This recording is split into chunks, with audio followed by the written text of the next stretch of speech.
Welcome to episode 438 of Salcedo Paranormal, and tonight I'll be talking about paranormal patterns again. And I'll go into more details on that once I get through the usual information part of the show here.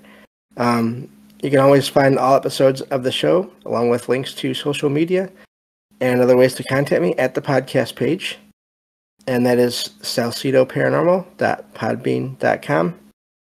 That's SALSIDO paranormal.podbean.com. Always happy to hear from you all, whether you have comments or questions or topic suggestions, or stories of paranormal experiences, whether they're your own or from others that you trust. Happy to either read those or have you join me on the show to talk about them. Thank you all for listening, whether you are here for the live podcast recording streams or if you listen on the YouTube or podcast feeds, or on the Troubled Minds Radio Network, KUAP Digital Broadcasting. There you can hear replays of 2 episodes of my show every night at 6 p.m. Pacific, 9 p.m. Eastern, right before Troubled Minds Radio comes on. And I always want to thank Michael Strange, host of Troubled Minds Radio, and Liam Martin, host of the Exile Minds podcast, for producing the shows and putting them up on the station. If you'd like to support the show, there are some different ways to do that. You can always rate and review the show on your favorite podcasting platform and share the show with others. Also, if you are into paranormal fiction and nonfiction books, I've written some of those you can check out on Amazon. And also, I have a Patreon page now that is going to be active starting in August, where you'll find one extra show a month, True Paranormal Stories from the Web, and that'll be available for all tiers. Also, if you'd like to just make a one-time donation, I have PayPal and Venmo links for you to check out there as well. Always appreciate the help, but it's never expected, and but there are expenses to doing the show as far as equipment and research materials, and then travel expenses as well for when I do when I go to events such as Paracons and things like that. Which as of now, it'll just be the one a year, but maybe someday I'll be able to go to more. And that one that I'm going to this year is the Mid-Michigan Paracon, and that's on November 4th and 5th. It's a Saturday and Sunday, and that's going to be in the at the Soaring Eagle Casino and Resort in Mount Pleasant, Michigan. So, looking forward to seeing everyone there that is able to go. So again, this is another one of these shows where I just give my thoughts on the paranormal, as far as based on what I've read and heard and all these other things I look into all the time. And I was thinking the other day about how when I cover these stories of paranormal experiences, I talk about how some of them could be related to time anomalies in a way, especially in this cases of sightings of people, of apparitions, hearing sounds, all these different things that it might not necessarily be a spirit, as I used to think when I first got into all these things. I was not really aware of the different possibilities besides the idea of someone who was still there after they had passed, after they had died, and until years later, I started looking into these stories and finding stories that seem to indicate these events where 2 points in time somehow were overlapping or connecting, and people would see each other and think that they were ghosts or spirits because of the way they would appear or disappear.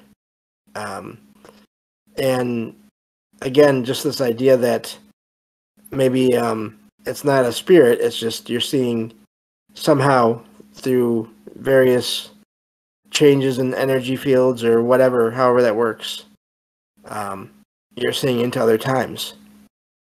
And I think that can apply also to cases where people go to a location or go by a location, and they see a building there, and or people, or in some cases people, other cases just no one, just the building. But then they go by that same location in the same day or same night, and the building isn't there anymore. Which obviously you're not going to have a building that is completely constructed, and then deconstructed in the space of less than a day without any kind of evidence of there being some kind of work done in a location. And so it just makes me wonder if this is, again, some kind of a shift or a change in time, and people traveling through different time periods without knowing it, other than just seeing these different places that exist in other times, but then don't exist in the person's, the witness's current time. So it's really something that, like I said, it's amazing every time I find a story where this kind of thing happens. And there are even some more some people would say out there stories of people that are traveling, and they'll see vehicles or even entire cities in locations that look futuristic, that look like they've somehow traveled into a future time. And that's used in fiction as well, in some cases, obviously. I think I don't think I covered it in the Dark Tower series when I reviewed that, but there's one of the points in that series, and I did just do 2 shows on Stephen King, so I have that on the mind right now, where one of the characters in this Dark Tower series found himself traveling somehow between universes, parallel alternate universes, it seemed anyway. And I think it was that one. Either way, it's been used in fiction, is my point. And but then people have said that they've experienced that in real life. So really is amazing to think about that. It's one thing, I think, to have to sort of see into the past, but then if you think about it, if the people there are seeing you, they are seeing into the future somehow. And I keep waiting. I haven't really run across this yet, but I'm sure at some point, maybe someday, there will be a story. Either I'll hear it on a show or I'll find it, and it'll be used in this show, where the 2 people or I'll find 2 different stories about people, and then it'll turn out they were seeing each other at 2 different points in time in the same location. And it's just really is amazing to think about that. And I wonder if that's sort of the other thing about time that I think about is, it seems like when it comes to even with the cases where there are spirits in locations, I wonder if, again, I've heard in other shows and other material I've read that for spirits, time is not the same as it is when you're in your physical form. And then you have the whole experiences that people have had of astral traveling or out-of-body experiences. And I wonder, in those cases, when people report having experiences where they seem to be in other worlds, that's always possible as well. But I wonder if that's maybe, it's more of a case of they're just in a future version of this world somehow.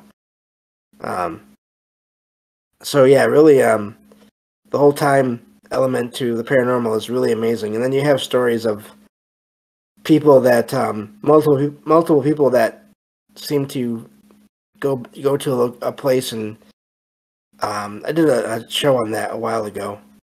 There's this location in or near Liverpool, in the UK, in England, that is famous for this, where these two people, separate people that didn't know each other, went into the store, and it was supposed to be one thing. It was supposed to be like a stationery store, and they went in there, and it was all, I believe it was all, no, I think it was supposed to be a bookstore. Actually, that's what it was. And they went in there, and it was more of a clothes store, like a clothes store for where you got your like different kinds of clothes. And it was all old-fashioned things. And so, and then I've also heard stories of people that have gone and even stayed at hotels that seem to be really old-fashioned. And then they've given the person at the desk money, and the people at the desk have looked at the money like it didn't make sense to them, or it looked weird. And then the people that would stay at the hotel would go and or leave the area, and then try to find it again later and not be able to find it, or they'd find it and it would be modern. And so that really is amazing to me, those kinds of experiences, because it does seem like they've literally traveled somehow back in time and even stayed there for a night in some cases. And of course that brings up all kinds of horrifying possibilities there. What if you somehow got stuck in this other time period? How does it work that these people were able to go and then come back? And then does that explain how some people go missing and there is no trace of them? But anyway, I'm sort of really getting off topic here.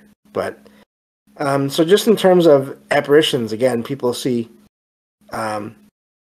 people in old-fashioned clothes in their homes or in their businesses, and again, they think it's a spirit. But then I think in those cases where it appears to be a person, doesn't appear to be transparent or translucent in any way, I wonder if it is more of just, again, these two different points in time intersecting. And the weird thing about that is sometimes you'll hear stories about where it's just the one person that's telling the story of the experience that notices these other people from the past. But then other times there will be interaction. And I think that is sometimes can be what leads to people thinking that they're interacting with the spirit because there's interaction.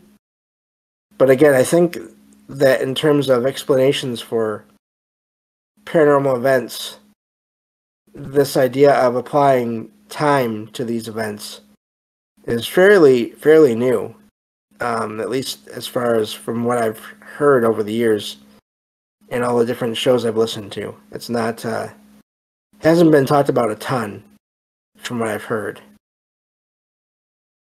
So really amazing how that's sort of emerging now, and I think it'll only, and over time, I'm sure people will start to look into that more and maybe figure out more details on that, and then if people start to sort of hear about that idea more, that may give them new ideas as to what some of their own experiences, things that they've heard or seen. And I wonder about that with sounds.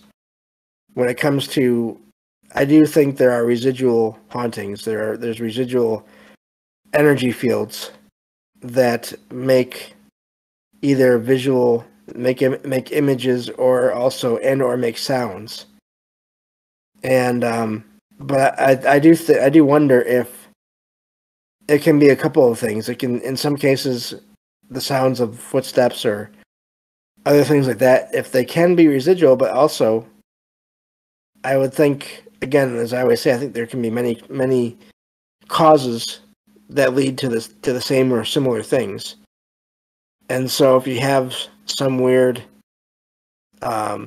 situation where environmental conditions are just right, and these two different points in time are overlapping, maybe it's possible for people to hear other people moving around in their buildings or homes or whatever, and they think it's a ghost, it's a spirit, but it's not. It's more of this. It's someone else in a different point in time, going about their own business in the location where they either work or live at that time for them. So it's really amazing. That's why I love to look into these things, and that's why I really have a hard time with locking into any one way of looking at all this, because it seems like there can be any number of things that can lead to the same thing happening, or the appearance of the same thing happening. It's seeming like it's the same thing when it really isn't. It just seems like it is. So, yeah, that's really sort of what I wanted to go into tonight. And I wonder if that also explains when people see what appear to be non-humans or human-like beings, creatures, entities, if they are seeing into other times, either past or future. Maybe that can explain some cryptid sightings as well, in terms of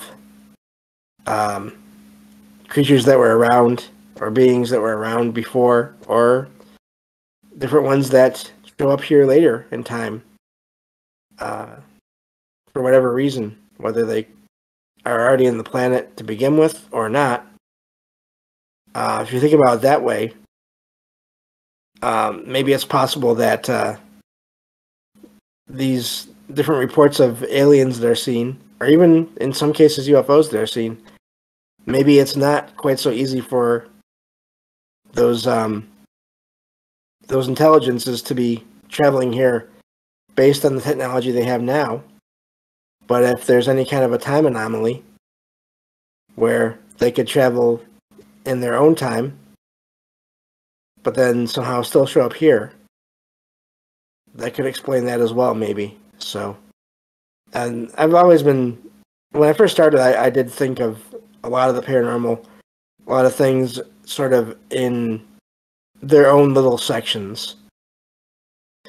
In terms of ghosts just being spirits and being completely separate and nothing to do, having no connections to any kind of creatures, cryptids, whatever, and none of that having anything to do with aliens and or UFOs.